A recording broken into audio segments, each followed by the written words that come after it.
നീറ്റിന് പുറമെ നെറ്റും അത്ര നീറ്റല്ലെന്ന് NTA തന്നെ വെളിപ്പെടുത്തിയിരിക്കുകയാണ്.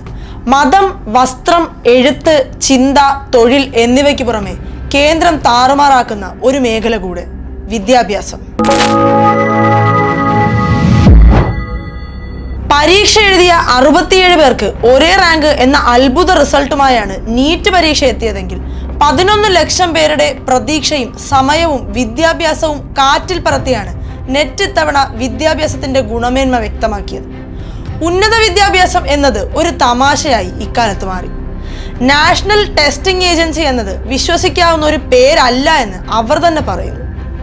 ലക്ഷക്കണക്കിന് പേരെഴുതുന്ന വ്യത്യസ്ത പരീക്ഷകൾ മുഴുവൻ കേന്ദ്രീകരിച്ച് ഒരൊറ്റ ഏജൻസിയുടെ കയ്യിൽ ഏൽപ്പിച്ച അശാസ്ത്രീയവും ജനാധിപത്യ വിരുദ്ധവുമായ നിലപാടാണ് നിലവിലെ ദുരവസ്ഥയിൽ കൊണ്ടെത്തിച്ചത്. പരീക്ഷാ ഫീസ് കുത്തനെ വർദ്ധിപ്പിച്ചതും കേന്ദ്ര വിദ്യാഭ്യാസ മന്ത്രാലയത്തിന്റെ ഒരു ഏകപക്ഷീയ നയം തന്നെയായിരുന്നു. അതിനു പിന്നാലെ പരീക്ഷ റദ്ദാക്കലും. ഭീമമായ തുക പരീക്ഷാ ഫീസും അടച്ച് ദീർഘദൂരം സഞ്ചരിച്ച് യാത്രാ ചെലവും ഭക്ഷണ ചെലവും സഹിച്ച് പഠിച്ച് പരീക്ഷ എഴുതിയ വിദ്യാർത്ഥികളുടെ മേൽ പ്രതീക്ഷ നൽകേണ്ട ഒരു സംവിധാനം ആ വിദ്യാർത്ഥികളെ എങ്ങനെയാണ് കാണുന്നതെന്നാണ് ഈ ക്രമക്കേടുകൾ പറയുന്നത്. പാഠ്യപദ്ധതിയെയും വിദ്യാഭ്യാസ മേഖലയെയും കാവ്യവൽക്കരിക്കാനുള്ള കേന്ദ്രത്തിന്റെ ശ്രമങ്ങൾ ഈ പരീക്ഷയിൽ ഉടനീളം കാണാനായി. ഹിന്ദു പുരാണങ്ങളെയും അയോധ്യ രാമക്ഷേത്രത്തിന്റെയും നിരവധി ചോദ്യങ്ങൾ നെറ്റ് ചോദ്യപേപ്പറിലുണ്ടായി.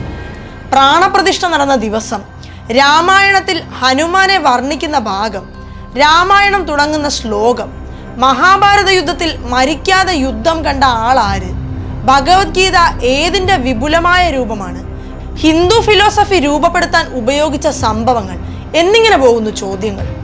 നാട്ടിലെ പുരാണങ്ങളും പൊതുകാര്യങ്ങളും ഉന്നത വിദ്യാഭ്യാസവുമായി ബന്ധപ്പെട്ട് നടക്കുന്ന ഒരു പരീക്ഷയുടെ ചോദ്യപേപ്പറിൽ വരുന്നതിൽ പ്രശ്നമൊന്നുമില്ലായിരിക്കാം. എന്നാൽ ഈ ചോദ്യങ്ങളുടെ പിന്നിലെ രാഷ്ട്രീയം അത്രയ്ക്കങ്ങ് നിഷ്കളങ്കമല്ല. ബാബറി മസ്ജിദ് പൊളിച്ചതും മുഗൾ രാജവംശവും ഗാന്ധിവധവും എല്ലാം സൗകര്യപൂർവ്വം പാഠഭാഗങ്ങളിൽ നിന്ന് ഒഴിവാക്കിയാണ് ഈ സെലക്റ്റീവ് പുരാണ പഠനം. കർണാടകയിലെ സ്കൂളുകളിലെ പാഠപുസ്തകങ്ങളിൽ പോലും സവർക്കറെ പ്രകീർത്തിച്ചുള്ള പാഠഭാഗങ്ങൾ ഉണ്ടായതും അത് വിവാദമായ ശേഷം നീക്കം ചെയ്തതും നമ്മൾ കണ്ടതാണ്. ഇതൊക്കെ നടക്കുന്ന ഒരു രാജ്യത്താണ് വിദ്യാഭ്യാസ മേഖലയുടെ തന്നെ ഏറ്റവും ഉന്നതമായ ഒരു പരീക്ഷയിലെ ചോദ്യപേപ്പറിൽ കാവ്യവൽക്കരണം നടക്കുന്നത്. വിദ്യാഭ്യാസം എന്നത് ഒരു ഫെഡറൽ സംവിധാനത്തിൽ സംസ്ഥാന സർക്കാരുകളുടെ അധികാര പരിധിയിൽ വരുന്നതാണ്. കമ്പോളവൽക്കരണം ലക്ഷ്യമാക്കിയുള്ള വിദ്യാഭ്യാസത്തിന്റെ കേന്ദ്രീകരണമാണ് BJP സർക്കാർ നടത്തിക്കൊണ്ടിരിക്കുന്നത്. അതിനാണ് NTA പോലുള്ള ഏജൻസികൾക്ക് എല്ലാ പരീക്ഷകളുടെയും നടത്തിപ്പ് ഏൽപ്പിച്ചു നൽകിയത്.